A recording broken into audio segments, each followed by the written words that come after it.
Tonight's front pads and rotors on a 2014 Subaru XV Crosstrek. Here we go.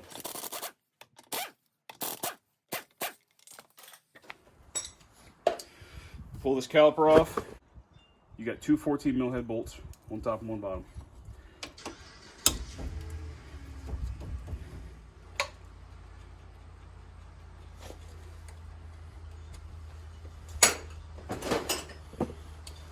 And you can get in here wherever you can.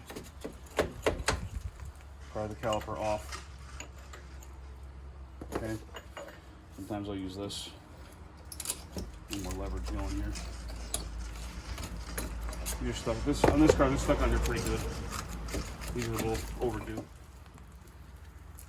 And you can actually, so you don't stress this brake hose, you can actually set this back on the control arm. Right there. Good. Okay, these pads are jammed in, they're pretty tight. They were on the other side too. So what I did then was I got my punch, my little chisel punch, pushing the pad off that side enough that I could fit the hammer claw in there and pry it out. Now you want to be careful with this approach if you're saving your rotors. You might damage them a little bit, but these rotors are toast. That brake pad is toast. Same thing going this way.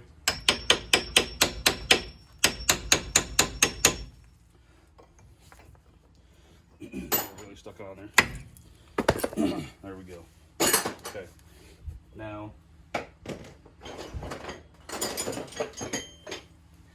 caliper bracket bolt, 17mm.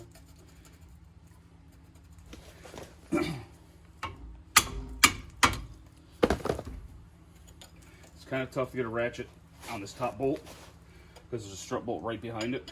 So I didn't get out my ratcheting wrench, but if you've got a ratcheting wrench, you get it out ahead of time. Ratcheting wrench is a perfect tool for right here. You can definitely use a ratchet down there, no problem, once you break it free. So, two 14s, two 17s, gets the bracket off. I started on the left side of the car. The rest of it is going to show you on the right side of the car. All the info is the same. This is not bolted on this car, so once this is off, this will come right off. Okay, so just like with any other brake job, get your caliper bracket off the car like we did. I like to use a vise to hold it for me.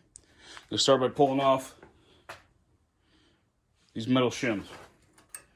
Okay, this is what the pads ride on. Pop those out because they come with your new set of pads. And then I clean up these channels here because there's rust in here that makes those shims push out a little.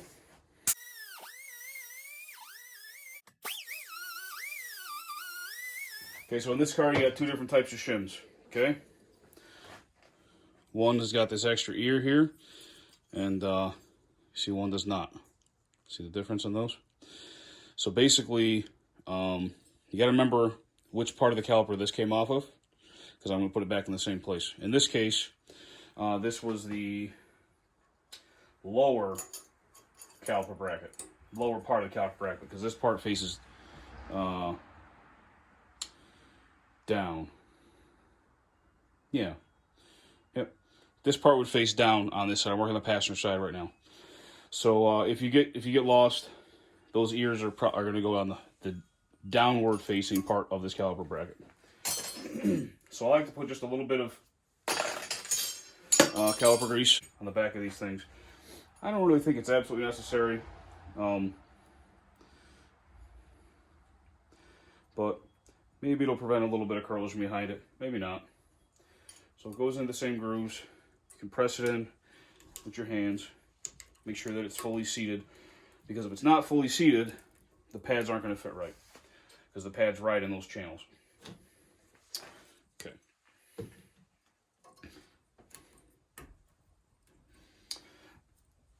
Now we can start test fitting these brake pads, okay?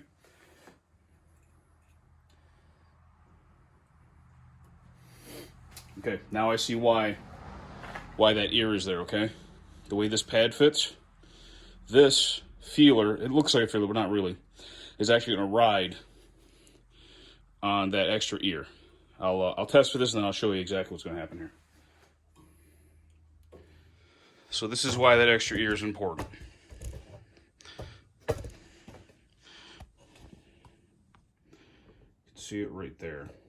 Okay, so right here, this little tab on the pad is going to ride on this extra ear on the shim for the pad. Okay, now these are a little bit of a tight fit right now. I can't really move them too easy with my hand. I mean, I can move them, but they're a little snug.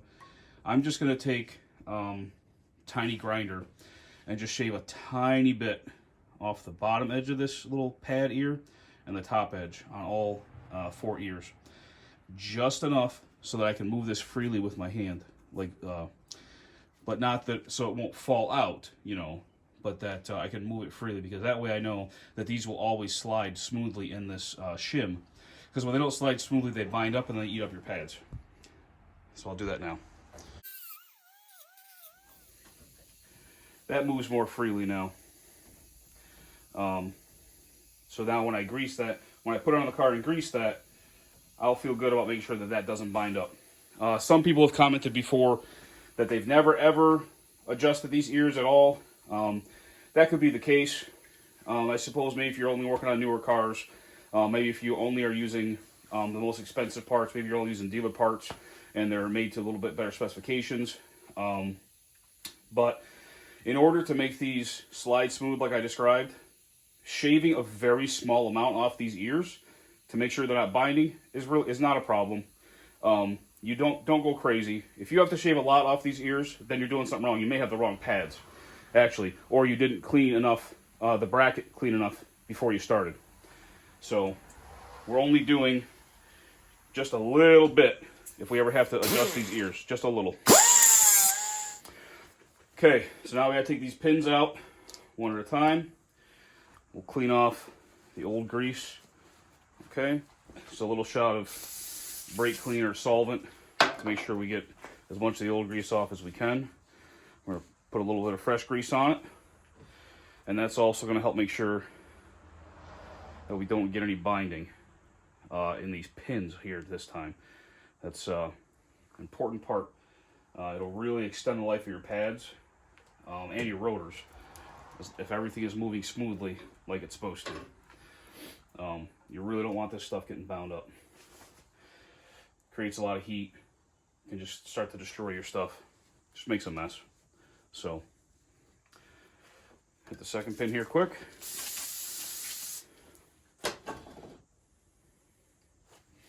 And then we can compress the caliper pistons back in. Pop the new rotor on and put this back together. All right, so this is one of my favorite tools here. This is a Lyle. It's made by Lyle. And what it lets me do, lets me compress dual piston caliper.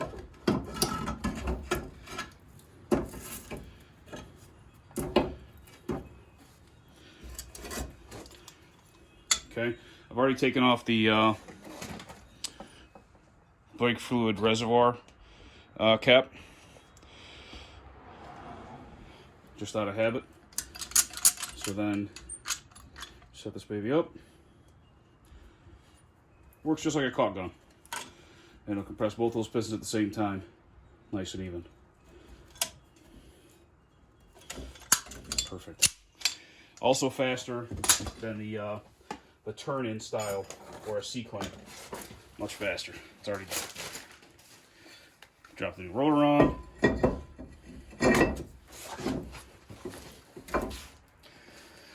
Now it's time to get our caliper bracket put back on.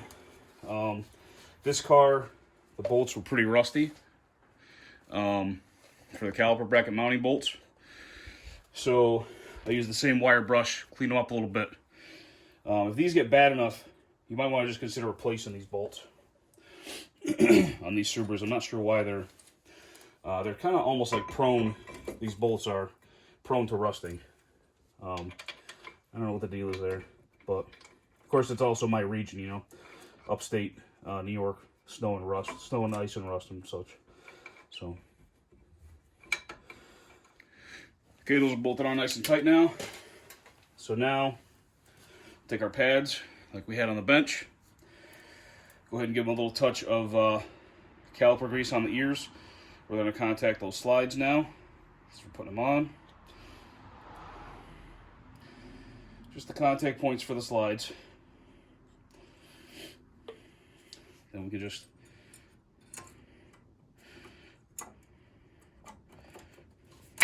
pop them on. And you see how this moves a little for us? Just a little, and that's good. But it doesn't just fall out because there's enough tension there. It is touching and holding itself there. So that's the type of tension that you want. Same thing on the back. Just won't be able to see it on the video. Okay. And now where this touches, this little ear we were talking about, where that slides, I'll put a little dab of grease there too. That'll probably help that along. Just a little, I don't know. Might not be necessary, but makes me feel good. Okay. So now with all that in place, we're gonna put a little bit of this disc brake quiet on the pads. I always like doing that. This is like it's a liquid, but it turns into something a little more solid. It's similar maybe to like a soft RTV. It kind of turns out when it's dried a little bit like caulk, dried caulk. And what that's going to do is that's going to help these pads not rattle, hopefully not squeal or anything inside this caliper. Okay, that's better.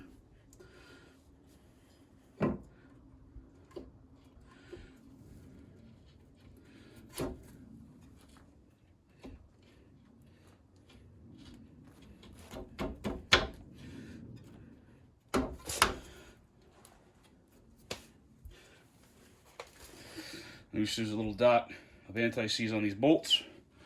When we put them in, make sure they'll be good to go for a long time, no problems.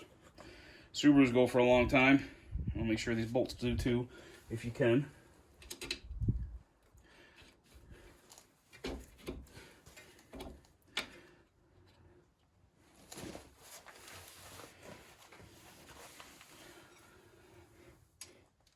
So that is that's it. Thanks for watching.